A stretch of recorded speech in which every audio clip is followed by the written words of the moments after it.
আমরা একটু কাজী নজরুল ইসলামের যে কবর রয়েছে সেই কবরের দিকে একটু আপনাদেরকে দেখাতে চাই যে কাজী নজরুল ইসলামের কবরের যে চত্বরটি রয়েছে সেই চত্বরের ঠিক পাশেই দাফন করা হবে হাদিকে। অত্যন্ত সম্মানের সহিত এই বীরকে বাংলাদেশে নিয়ে আসা হয়েছে এবং তাকে এই সম্মানের সহিতই আগামীকাল ঢাকা বিশ্ববিদ্যালয়ে সকালবেলা এখানে পরিপূর্ণ মর্যাদার সাথে নিয়ে আসা হবে। এবং আমরা আরও জানতে পেরেছি যে তাকে আনুষ্ঠানিকতার মধ্য দিয়ে নিয়ে আসা হবে। তাকে যে চারপাশ থেকে তাকে বরণ করে নিয়ে তাকে বিভিন্ন ধরনের মানুষজন এখানে এসে উপস্থিত থেকে তাকে বরণ করে নেবেন এবং তার মাধ্যমে তার যে কার্যক্রম সেটি এখানে অনুষ্ঠিত হবে। আজকে আমরা আরও জানতে পেরেছি যে ইনকিলাব মঞ্চের যারা মুখপাত্র রয়েছেন তারা শাহবাগে এসে উপস্থিত হবেন এবং শাহবাগ থেকে তাদের যে পরবর্তী কার্যক্রম সম্পর্কে তারা অবগত করবেন এবং সাধারণ মানুষকে শান্ত থাকার জন্য তারা অনুরোধ যেমনটি করেছেন তেমনই সব ধরনের মানুষকে এদেশে শেখ শাহবাগে এসে তাদেরকে অবস্থান করার জন্য এবং হাদির যে যারা আসামিরা রয়েছে তাদেরকে বিচারের মুখোমুখি এবং গ্রেফতারের দাবিতে তাদেরকে সোচ্চার থাকার জন্য অনুরোধ করেছেন। আমরা যদি একটু দেখাতে চাই যে কাজী নজরুল ইসলামের যে কবর রয়েছে সেই কবরের সামনে সাধারণ মানুষরা কিন্তু এখানে ভিড় করছেন এবং এই যে উৎসুক জনতা রয়েছে তারা এখানে এসেছেন। তারা এখানে কেউ কাজী নজরুল ইসলামের কবরের সামনে ছবি তোলার চেষ্টা করছেন, তার যে বিদ্রোহী রূপ সেই রূপটি তারা নিজের বুকে ধারণ করে নেওয়ার চেষ্টা করছেন এবং সাধারণ মানুষ বলছেন যে আমরা সবাই হাদি হব।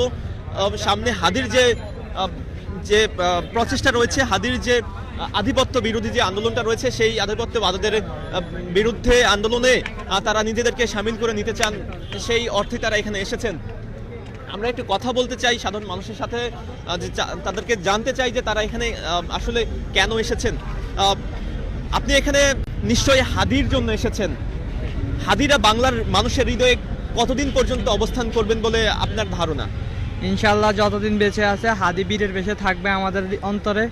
হাদিরা মরে না, হাদিরা বারবার ফিরে আসে। এই যুগ নয়, 1000 বছর পরে হলেও হাদিরা আবারও ফিরে আসবে বাংলার বুকে ইনশাল্লাহ। এই যে কাজী নজরুল ইসলামের কবরের পাশে হাদিকে দাফন করা হচ্ছে, এই বিষয়টিকে আপনি কিভাবে দেখছেন? এটা অত্যন্ত গর্বের বিষয়। ভাই সবসময় চেয়েছিল আমাদের সুন্দর করে একটা হাসি দিয়ে সুন্দরভাবে বিদায় নিতে, আল্লাহর ফাঁকি আল্লাহর কাছে চলে গেছে। এটা অত্যন্ত তার, উনি যা চেয়েছে তাই পেয়েছে। এটা হয় আল্লাহ হয়তো তাকে জান্নাতবাসী করেছে এবং শহীদ মর্যাদা দিয়েছে। শহীদ হিসেবে আল্লাহ সবাইকে কবুল করে না, ওনাকে করেছে বিদায় উনি যাইতে পারছে। আমি আপনি আমাদের দ্বারা ওইটা সম্ভব না, আমরা চাইলেও পারবো না, কিন্তু আল্লাহ ওনাকে শহীদি মর্যাদা দিয়েছে, শহীদ হিসেবে কবুল করেছেন। আমরা আবারও বলি আলহামদুলিল্লাহ। আমরা এতে অসন্তুষ্টের কিছু না। তবে যারা খুন করেছে, যারা করেছে আমার ভাইকে, যারা খুন করেছে তাদের আমরা বিচার চাই। বিচার শেষ পর্যন্ত দেখা ছাড়া আমরা কেউ বাসায় যাব না ইনশাল্লাহ। আমরা আমাদের ভাইয়ের বিচার শেষ দেখতে চাই। হাদিকে হত্যা চেষ্টার পরে আজকে প্রায় 8 দিন অতিবাহিত হচ্ছে। এই 8তম দিনে এসব আসামিদের গ্রেফতার করা হয়নি। এ বিষয়ে আপনি কি বলতে চান? আমি ব্যক্তিগত এটা মনে করি রাষ্ট্রের চরম ব্যর্থতা। কারণ আপনারা জানেন যে ইতিমধ্যে যে আপনার মোহাম্মদপুরে যে খুনি হয়েছিল গৃহকর্মী যে ওখানকার বাড়ির যে মালিক যিনি ভদ্রমহিলা এবং তার বাচ্চাকে যে খুন করেছে, আপনারা জানেন যে 2 দিনের মধ্যে কিন্তু তাকে খুনিকে অ্যারেস্ট করতে পেরেছে। সেখানে কোনো ধরনের সিমটম ছিল না। সে কিন্তু আপনার মনে করেন মাস্ক পরে, মুখোশ পরে, বোরকা পরিহিত অবস্থায় সে বাসায় প্রবেশ করছে এবং বের হয়েছে। তারপরও ইচ্ছা করলে কিন্তু ইচ্ছা করে তাকে অ্যারেস্ট করতে পেরেছে। আমি মনে করি যে আমাদের যে প্রিয় হাদি, ওনার খুনি যদি রাষ্ট্রের সদিচ্ছা থাকলে আজকে আপনার 8ম দিন অতিবাহিত হতে চললো। এবং কিভাবে আমাদের যে গোয়েন্দা সংস্থা এখানে তাদেরও চরম ব্যর্থতা।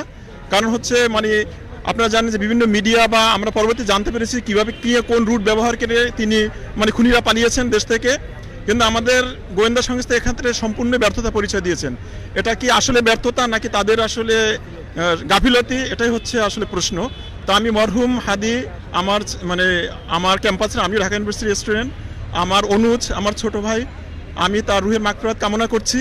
আসলে উনি যেভাবে চেয়েছিলেন যে একটা শহীদি মৃত্যু, আল্লাহ ওনাকে শহীদি মৃত্যু দিয়েছেন। আমরা ওনার জন্য মাগফিরাতের জন্য সবাই দোয়া করব। আর বিচারহীনতার সংস্কৃতি হচ্ছে আপনার অপরাধকে উস্কে দেয়। আমাদের এই ধরনের যে খুনগুলো ইতিমধ্যে যেগুলো হয়েছে, এর যদি বিচার হতো তাহলে আজকে আমরা হয়তো এই পর্যায়ে আসতাম না, আর এই ধরনের পরিস্থিতি মুখোমুখি হতো না। কারণ উনি কিন্তু বারবার এই শাহবাগ থানার কথাই বলছে, এখানে কিন্তু 10 বার উনি অবহিত করছে। 10টা নাম্বার থেকে, অপরিচিত নাম্বার থেকে তার কাছে বারবার ফোন আসতেছিল, তাকে হুমকি দিচ্ছিল, কিন্তু তারপর আমার রাষ্ট্র কিন্তু সেভাবে কোনো কার্যকর ব্যবস্থা গ্রহণ করেনি। তো এক্ষেত্রে আমি মনে করি এখানে রাষ্ট্রের ব্যর্থতা এবং হাদির মতো একজন মানুষকে, হাদির মতো একজন বিপ্লবীকে আমাদের হারাতে হলো এই যে বেদনা বা এই যে মানে ক্ষতি, অপূরণীয় ক্ষতি, এইটা হয়তো বাংলাদেশকে সামনে আরো 50 থেকে 100 বছর ভোগাবে। কারণ হাদিরা বারবার জন্মে না, হাদিরা হয়তো শতাব্দীতে, সহস্রাব্দে একবার আসে। ধন্যবাদ আপনাকে।